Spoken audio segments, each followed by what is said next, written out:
Americans wanting their country back. Now, we take this one step further.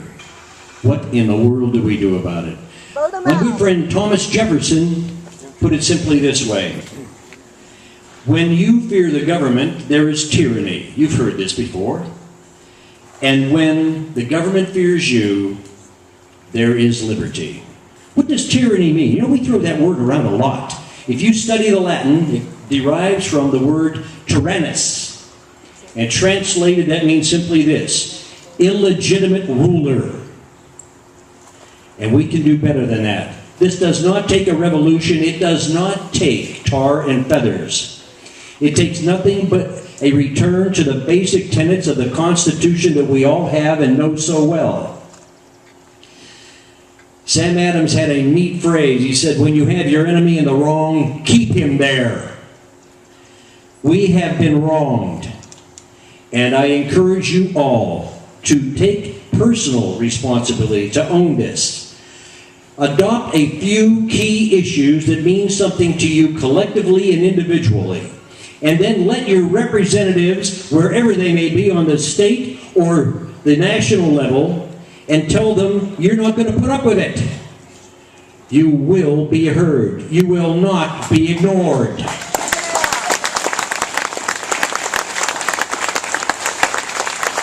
Let me shift gears here and talk very briefly, and I know I'm running over my time, sir. I need a young patriot. Is Michael in the audience?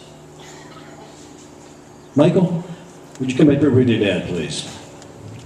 I have a copy, a parchment copy of the Declaration of Independence. That's my gift to him. You may take that back. You're welcome. I know that someday that young man will read it. Unlike this gaggle of geese I have in Washington that might find the time. Let's talk about the Declaration. 14 years ago, I signed that on July 4th. I would draw your attention to a few passages of that declaration.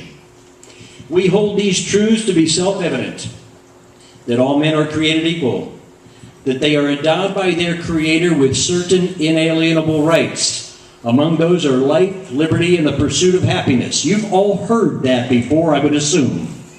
But let's parse two words out of that. One word is Creator. We declared that we have our rights given to us by a Creator, not a gaggle of geese in Washington, D.C. who think they're God.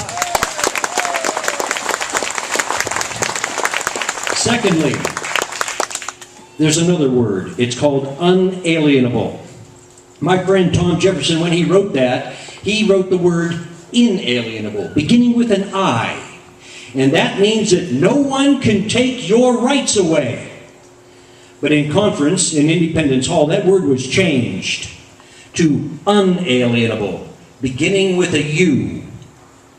And that means not only can no one take your rights away, but you can't give them away. Yes. Now, that's precisely what we have done when we let a gaggle of geese who are pulling the strings, exempting themselves from the very laws that you are burdened with.